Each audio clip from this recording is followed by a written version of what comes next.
nous l'a promis, il s'est intéressé au cas des homosexuels dans l'armée américaine. Bon, alors on l'a déjà dit, les homosexuels sont admis dans l'armée américaine. Mais ce qu'on n'a pas encore dit, pas aujourd'hui, c'est que l'état-major américain est réticent. Why? Because ça remet tout le vocabulaire militaire en cause. Quand les Marines se lancent à l'assaut d'une place fortifiée, qu'est-ce qu'ils crient? En avant les gars, on n'est pas des tentes. En avant les gars, virgule, on n'est pas des tentes. Car le vocable guerrier a évolué depuis les tournois où l'on joutait pour l'honneur de la dame, hein? On m'appelle Robin des Bois, j'en ai marre de me geler les noix, et je chantais pour me chauffer la voix. En avant les gars, on n'est pas des tentes, voilà qui inspire le marine, et qui éveille en lui des pulsions patriotiques, ce qui prouve que le nationaliste est un enculé qui s'ignore.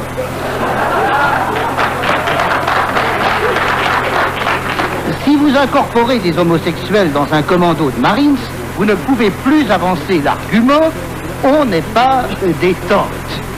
Au risque de vous entendre répondre « parle pour toi, mon chéri. Mon cul m'appartient, j'en fais ce que je veux ».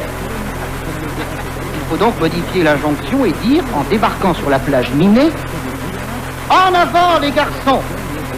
Certains parmi vous sont des tantes, mais que cet aspect de leur sexualité ne nous empêche pas de nous lancer à l'assaut de l'ennemi.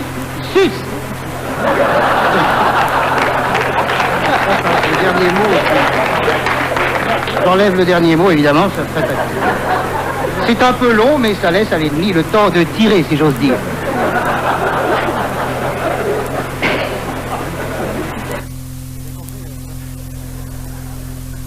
Et puis l'état-major 3 Suisse de voir l'armée... Pardon, l'état-major redoute de voir l'armée... Je suis gouré de catalogue. J'achète les deux, c'est super pour caler le frigo.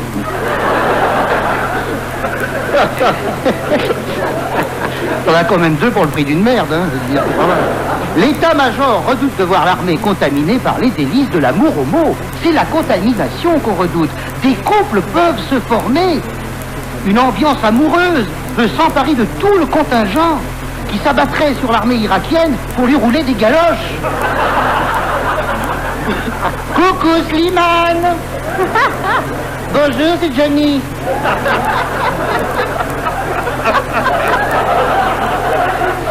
Je t'ai vu derrière la dune.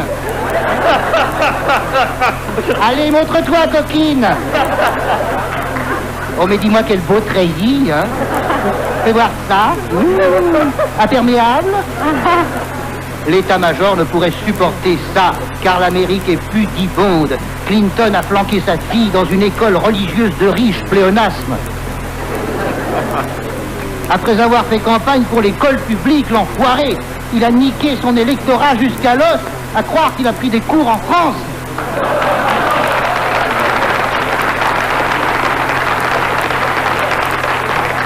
Non, l'Amérique pincée ne saurait supporter l'union de John et Slimane. Viens, mon grand, je vais t'emmener dans les forêts du Wyoming. Nous grimperons nus aux grands arbres, en s'arrêtant au nœud. C'est pas vrai. Une dame qui fait des projets là-bas. Alors la colombe de la paix, frétillante à la cime du plus grand séquoia, laisserait tomber son rameau d'olivier afin d'ouvrir un grand bec pour dire « Ouf, enfin !»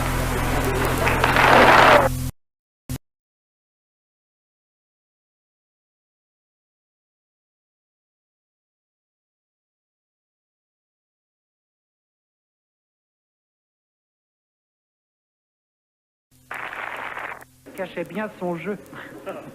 Ouais, j'ai le droit d'être monarchiste, on est en République.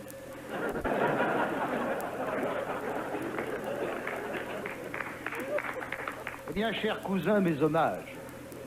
Eh oui, cher cousin. Alors, vous devez penser, ce vieux con se fout de ma gueule. Pardon, cet idiot âgé se gauze de mon portrait.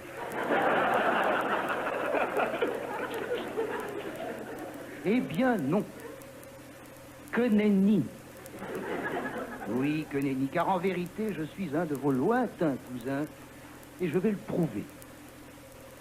Si vous êtes prince de la couronne de France, moi, Patrick Fonte, né de Zayas par ma mère, je suis vice-prince de la couronne du Mexique. Et j'en veux pour preuve ce blason, que j'ai fait reproduire par un dessinateur de Charlie Hebdo, bon, en vente tous les mercredis, dont le contenu est assez éloigné de point de vue image du monde, c'est vrai. Voilà. Alors, pour les auditeurs, Monsieur Henri d'Orléans, si vous pouviez dire en quoi ce que représente, en termes héraldiques, ce blason. Écoutez, je vois 2 tours fondues, et puis une partie du drapeau d'Argentine. Alors, je ne vois pas très bien à quoi ça peut correspondre. Bon, eh ben merci quand même. Il y a 2 tours fondues, ben, c'est déjà pas mal. Elles ont dû être Il faut construites dire par qu'attention, ce qui est blanc, en fait, est argenté. Hein. Alors, Ah donc, oui. bah oui, ça change tout. Hein. Argentine. Voilà. J'y ai ajouté une touche personnelle. Une touche personnelle Monseigneur, ne décrivez pas. qui représente une bite fondue. Enfin, Patrick. Ah bah écoute, c'est une touche personnelle car, et je suis sérieux, je viens de créer l'ordre des chevaliers de la taupe qui feuge en témoignage de mon attachement à la maison de Bretagne. Vous connaissez l'expression, Monseigneur? Non, c'est pas. On vous expliquera alors. C'est une expression bretonne très vieille qui date du Moyen-Âge et qui signifie entrer en érection. Voilà. Et je déclare solennellement en ce dimanche 7 février 1993 que tout auditeur et auditrice de France Inter peut poser sa candidature pour entrer dans cet ordre. Oui, les auditrices aussi. Car la taupe qui feuge a désormais son équivalent féminin, la moule qui baille. Non, alors là, vraiment, Patrick, Il non. suffit. Non. Et la monarchie a évolué dans certains pays. Hein, je veux dire, Non, vraiment. D'autant on est, qu'elles viennent d'Oléron, elles sont interdites. Oh, tu dis ça à Anne, mais t'as demandé avec ma reine quand même. Hein. Moi, je reste en dehors de tout ça. Hein. Donc, il suffit d'envoyer une carte postale à France Inter, avec la mention taupe qui feuge ou moule qui baille, selon votre sexe. Il faut joindre une photo, et je vous renverrai une carte de membre, c'est le cas de le dire. T'as rien compris, toi, là-bas. 2 fois par an, nous nous réunirons au cours d'un banquet, dont le premier aura lieu le vendredi 2 juillet, c'est sérieux, hein, le 2 juillet à Laclusaz, en Haute-Savoie, pour le premier bal de Charlie Hebdo. Alors, Henri, mon cousin, vous êtes invité, et vous pouvez amener des gonzesses. Oui, Henri, cher cousin, je descends du vice-roi du Mexique, j'ai le droit d'entrer à cheval dans les églises. Quoi? Oui, C'est un droit qui existe, c'est vrai. c'est voilà. Mais bien, merci de me soutenir, personne n'y croit, mais c'est tous des roturiers, là, c'est bon. J'ai le droit d'entrer à cheval. Oh, il y en a des biens, hein, des roturiers. J'ai le droit d'entrer à cheval dans les églises. Le problème, voyez-vous, c'est que je ne sais pas monter à cheval. On s'en doutait. Alors, Non, j'ai dit qu'on s'en doutait. j'ai pas entendu. Comment? On s'en doutait. Ah, on s'en doutait, d'accord. Bon, alors je ne sais pas. La première monter- fois, c'était bien placé, si tu veux. C'était bien. Je ne sais pas monter à cheval. Alors j'ai écrit au pape pour lui demander l'autorisation d'entrer dans les églises en mobilette. Ça va faire un peu de bruit, surtout que j'ai scié le pot d'échappement. Enfin, ça couvrira le sermon du curé, qui récite la même chose depuis 2000 ans. Alors, le pape n'a toujours pas répondu, occupé qu'il est à dire aux Africains que la guerre est violente, que les affamés ont faim, et que les assoiffés ont soif. Car ce qui a toujours caractérisé les papes, c'est leur faculté d'observation. Chers cousins, je reconnais que la France connut de très grands rois. Mais il y eut aussi de sombres crapules et de profonds imbéciles. Moi, j'aurais peur de passer ma vie à l'ombre d'un éventuel tyran.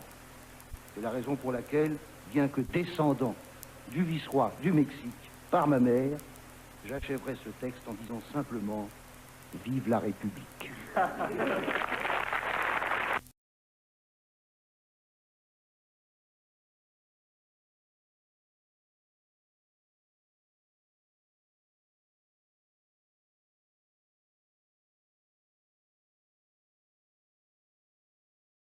moi j'adore les jeunes. Je dis pas ça pour gagner leur faveur. Non, car l'expérience m'a montré que les femmes de 40 ans sucent mieux qu'à 18. 40-30. Balle neuve. Oui, c'est vulgaire parce que c'est vrai. Et comme j'adore les jeunes, j'ai sauté la semaine dernière sur Hélène et les garçons à 18h sur TF1. Au bout d'un quart d'heure, je me disais que j'adorais les jeunes, sauf quelques-uns. Parce que ceux-là, bon, les mecs, ça va à peu près, ils ont tous un avenir dans la météo. Mais les filles, vous les trouvez belles? Oui. Ah, quand une femme dit qu'une fille est belle, c'est que c'est un laidron, hein. Je dirais pas qu'elles sont imbaisables, parce que je pense que ça se voit. Quand elles passent devant une épicerie, les carottes se barrent en courant. Quelle image! C'est une image, hein. Oui, oui. On l'a saisi, on l'a saisi. Quand elles seront myopes, qu'elles se mettent des lentilles, ça va bien que les saucisses. Non, mais j'en ai plein comme ça. Ah, d'autres, on en veut bien d'autres. J'ai un catalogue. Écoutez, non, mais pour être sérieux maintenant. Non, mais sans déconner. La première fois que ma mère a regardé Hélène et les garçons, elle a envoyé un chèque de 150 francs à TF1, elle croyait que c'était le Téléthon.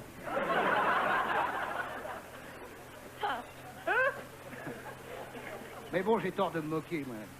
Moi, non, quand j'avais 11 c'est ans, pas pour les gens de ton âge, c'est tout. non, mais attends, tu vas voir, j'apporte de l'eau à ton moulin. Quand j'avais 11 ans, je lisais Nous deux. Hein? Je lisais Nous deux. Et toutes les semaines, d'une main. C'est pas vrai. Patrick! Chaque chose à sa place, hein? Eh ben, Nous deux. Donc, C'était pareil. Les héros vous donnaient le vertige tant qu'il y avait de vide dans leurs yeux. Quand le mec disait « je t'aime » à la meuf, on se disait « oh, ça va certainement durer un quart d'heure. » Voyez le Nouvel Observateur qui consacre 2 pages à Hélène et les garçons. Oui, c'est le Nouvel Obs, hein. Les intellos, ils aiment bien ça, les intellos. Ils ont l'impression de se rapprocher du peuple. Ils affectent d'aimer. Merde, sont vraiment mauvais. Patrick, Eh bien, on ne connaît... Non, j'ai renversé mon verre en direct. 2 pages. Alors, je cite. On ne connaît ni les tourments de l'âge ingrat, ni l'acné, ni les conflits familiaux, ni la découverte du monde, ni les angoisses du chômage. On ne fume pas, on ne boit pas. Fin de citation. C'est le genre de jeune, alors ça c'est de moi, parce que c'est meilleur que dans le Nouvel Obs, c'est le genre de jeunes qui doivent se demander s'il y a une zone non-fumeur à Sarajevo. Hein? C'est la jeunesse lyophilisée. Quand Hélène a ses règles, elle les fait en poudre. Patrick! Même si c'est vrai. Même si c'est vrai, faut le dire, hein.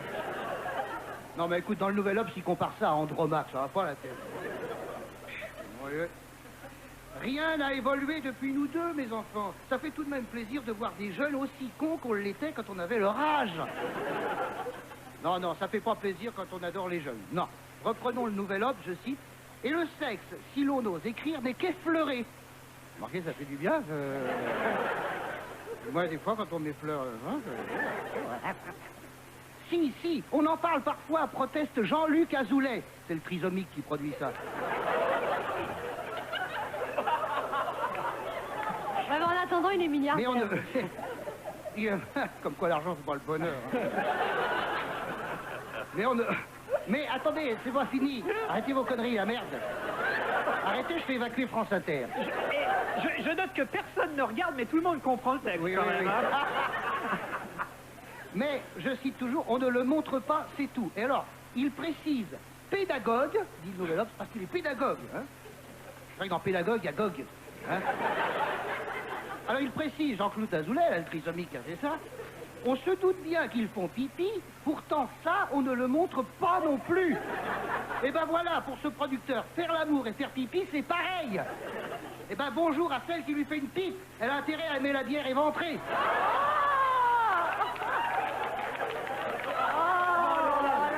C'est une image. Ah oui, on va. Jamais plus je regarderai ce feuilleton comme avant.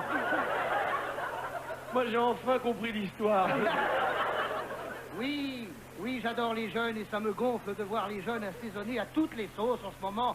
C'est infantilisme dans le show business. Marre de chérie, j'ai rétréci l'avion. Maman, j'ai encore raté papa. L'avion de chérie a rétréci maman.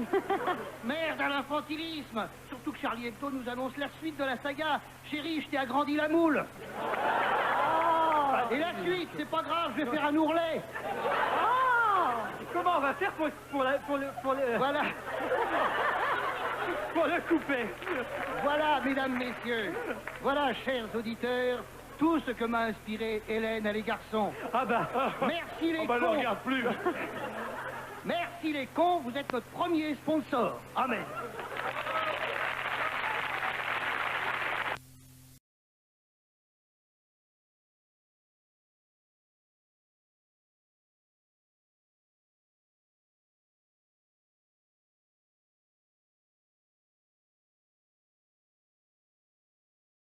Charles Aznavour ne s'est jamais caché d'avoir choisi la Suisse pour des raisons fiscales. Et il va nous parler de son expérience fiscale en France. Je vous fais debout. J'ai chanté, j'ai fait de la télé, j'ai fait du cinéma. J'ai conquis la plupart des pays, et même les USA. J'ai gagné un pognon fou, j'en ai gagné partout, j'étais bourré de choux, j'en avais plein les trous.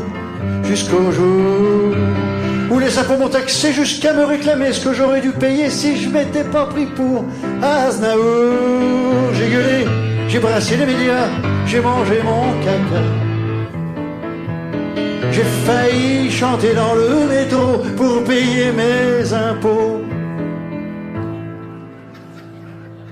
Emmenez-moi chez le percepteur pour que je lui raconte mes malheurs. Il verra que c'est la misère qui m'a fait bronzer au soleil. Hélas, quand je suis ressorti du bureau de la perception, j'avais au niveau du postérieur une étrange sensation. Comme la France n'a pas consenti à ne plus me réclamer du fric et comme j'ai pas le goût du sacrifice, j'ai rassemblé mes chemises et bouclé mes valises et me suis envolé avec quelques devises vers la Suisse. L'éloigné m'ont alors demandé si j'avais de l'argent. J'ai dit oui, mais pour le conserver, s'il vous plaît, braves gens. Emmenez-moi au pays des rêves, emmenez-moi au pays des merveilles. Il me semble que la richesse serait moins pénible à Genève. Emmenez-moi au pays des rêves, emmenez-moi au pays de l'oseille. Il me semble que la richesse serait moins pénible à Genève.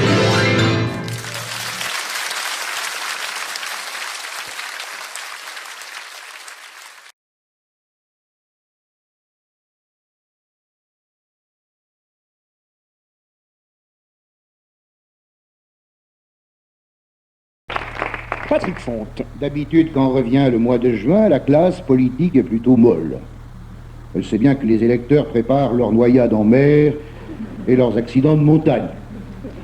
Mais cette année, au mois de juin, quelle mouche l'a piqué, la classe politique est toute folle et file un train d'enfer.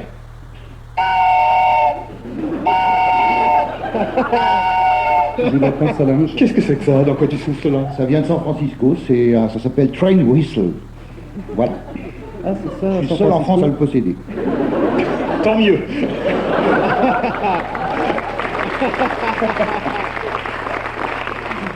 C'est artisanal. Alors moi je trouve ça très gai, on se croirait dans un film de Sergio Leone.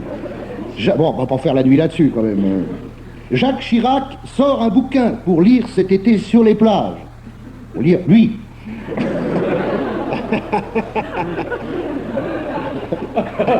Il paraît que ça se lit très vite pour arriver plus vite à la fin. L'essentiel de cet ouvrage donne priorité à l'emploi, on le sait, mais ce qu'on ne sait pas, c'est comment Chirac entend résorber le chômage. Lui le sait. Lui seul le sait. Alors pourquoi qu'il le dit pas? Parce que Balladur lui piquerait l'idée. Et puis les Chiraciens sont sur le sentier de la guerre. Avez-vous lu dans le quotidien de Paris les déclarations de Jean-Louis Debré, François Barouin et Bernard Pons? Hein? Non, alors il n'y a personne pour me dire ce qu'ils ont déclaré. C'est 3 Apaches, lancés à l'attaque du train ministériel, conduit par Balladuche. Tagra, tagra, tagra.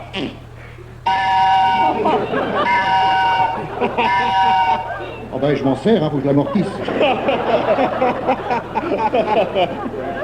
Et à gauche, du côté de la gauche, là, ça recommence à frémir. Voici qu'apparaît, dans un nuage de poussière, le grand échassier landais, le nouveau bec de gaz du socialisme, armé d'un tomahawk et d'une barbe à papa, Henri Emmanuelli. Enfin un socialiste qui a les moustaches au-dessus des yeux.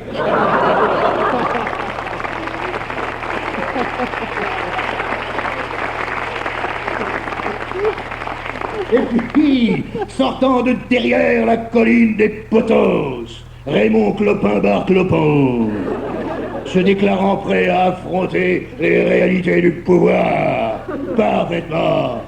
Et le voilà qui s'élance, perché sur un bof mode, vers le train ministériel. Et voilà qu'il va poser un pied sur la marche du dernier wagon et monter sur le toit pour se diriger vers la locomotive afin d'étrangler Balladuche en levrette. Mais comme toujours, il n'a pas vu le tunnel. Et paf! Et un tartare, ça marche. Et le train s'éloigne. Et puis, il y a les... Oh non, heureusement qu'on me l'a filé hier, parce que je savais pas quoi dire ce matin. Et puis il y a l'événement de la semaine, évidemment, on en a déjà parlé, il faut en reparler. Bernard Tapie arrêté dans son lit par une dizaine de chasseurs de primes et emmené pieds nus chez le juge. Attention, avec la police de Pasqua, on a intérêt à dormir habillé. Hein. Allez, debout, Chico, debout.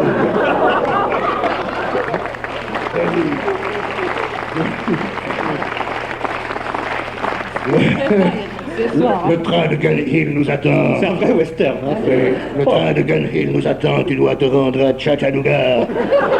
Chattanooga? Ouais, Chico, Chattanooga, tu connais pas, c'est jumelé avec Montélimar.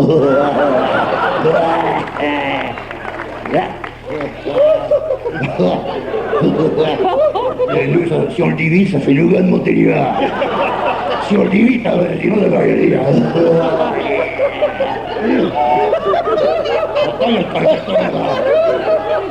Mais enfin, dit Tapie, mais enfin, je suis à poil, messieurs. Aucune importance, le juge est une femme.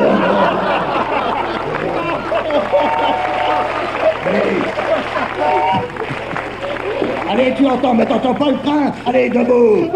Et voilà Chico parti vers la gare avec son chapeau sur la bite.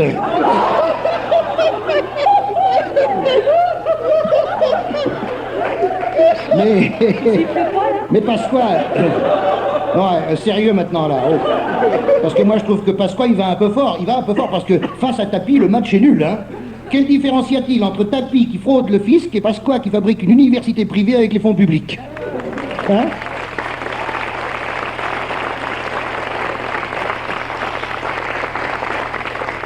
Alors mollo, Pasqua, mollo. Parce que la roue tourne. Et peut-être qu'un jour, la police de Tapie viendra réveiller quelqu'un dans son lit pour l'emmener vers la gare, en direction le pénitencier de Chattanooga. Et ce jour-là, j'aimerais pas m'appeler Charles.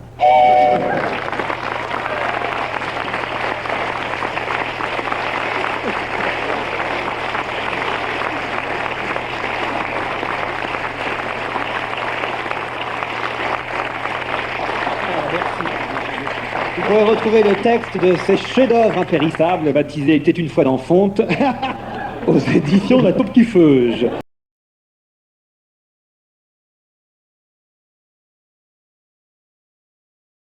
L'armée pour les femmes, ça excite pas mal Patrick Fonte. Étonnant. Mesdemoiselles, mesdemoiselles, entrez dans la Légion, c'est mieux que l'inverse. Quoique. C'est pas dit. Enfin, quand même. Ah oui, vraiment, quelle bonne idée que d'embaucher des effectifs féminins dans une armée masculine qui n'attendait que ça pour tirer intramuros. Bienvenue à Cupidon. Oh, le petit Cupidon, le bébé joufflu, le dieu de l'amour, qui va envoyer ses flèches dans le cœur de l'adjudant-chef amoureux de la caporale. Et déclarant la bave aux lèvres, votre lit est mal fait, vous me ferez 15 pompes. Ah, le rêve enfin va se réaliser.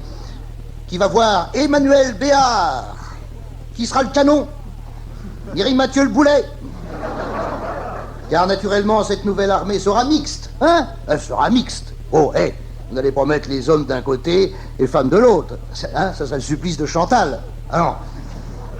Ah non, non, non, merde, on se mélange. Ah, on se mélange. Et yop la boum, tégrafie, fils, picochet, picochet, le picochet. Où il est le picochet? Le picochet. Ça, c'est l'adjudant-chef qui tourne autour de la caporale sec. Où il est le picochet? Le picochet, picoco, le picochet. C'est la danse du picochet, n'est-ce pas? On picole et on fume et que ça saute.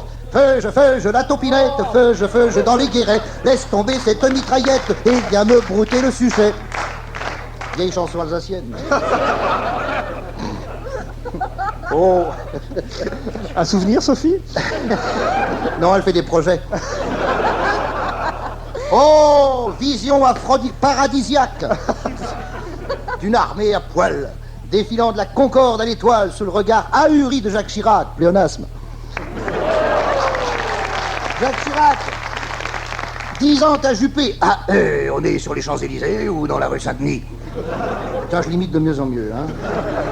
En pleine angine blanche. Tandis que Nadine de Rothschild, vêtue d'un simple string, arrivera à 4 pattes devant Charles Millot pour lui dire « Waf, waf, je suis un chien de traîneau, j'attaque aux couilles, waf !» Et il est des jours où mon imagination m'entraîne dans des extrémités telles que je me demande si ma plume ne serait pas téléguidée par Monseigneur Gaillot. Car bien sûr, Jacques Gaillot serait nommé aumônier des armées, communiquant sur Minitel 3615, code Michet. Ouais. Et pour la première fois dans l'histoire de la guerre, il n'y aurait aucune intention belliqueuse lorsque le colonel dirait à ses troupes « Sus à l'ennemi ». Ah, joli. Aux premières lignes, on verrait Elisabeth Tessier, Bernadette Chirac, les Vampes, Evelyne Leclerc, Marianne Sergent, évidemment, faisant office de bouclier humain. Et dans les rangs ennemis, l'estafette de reconnaissance, page 3, dit l'estafette de reconnaissance téléphonerait à son supérieur. « Mon colonel, ils ont un nouveau modèle de blindé. » Le colonel saisit ses jumelles. « Evelyne, Evelyne. » Ils ont camouflé le Charles Leclerc en épouvantail et moineau. Bravo. Quel joyeux bordel sur le champ de bataille. C'est bientôt la Saint-Valentin. Mais vous le savez, hein? Février, c'est quoi? C'est le tiers provisionnel et la Saint-Valentin. Ça compense, hein? Non, bon. C'est bientôt la Saint-Valentin. Le 14 février, c'est la Saint-Valentin. Il reste 10 jours à Jean-Claude Gaudin pour se trouver une aveugle. Le printemps est déjà arrivé dans les stations de sport d'hiver. La capitale ressemble à Courchevel, parce que les professionnels du tourisme alpin ont détourné les canons à neige sur Paris. Ils sont cons, ils étaient bourrés. Ça sent le monde à l'envers. Tout. J'arrive pas à me relire. Tout est tourneboulé dans cette fin de siècle. Autant que... Voilà, quoi. Tourneboulé. Autant de signes. Autant de signes. Merci, public. Merci, public. Oui, merci. Ça suffit, maintenant, ça fait chier. Oui. Autant de signes précurseurs d'une ère nouvelle dominée par l'amour. Et c'est l'armée qui va donner l'exemple. Alors chantons ensemble, main dans la main. La République nous appelle, sans chemise et sans pantalon. Un Français doit vivre pour celle qui que reconquérir à Toulon.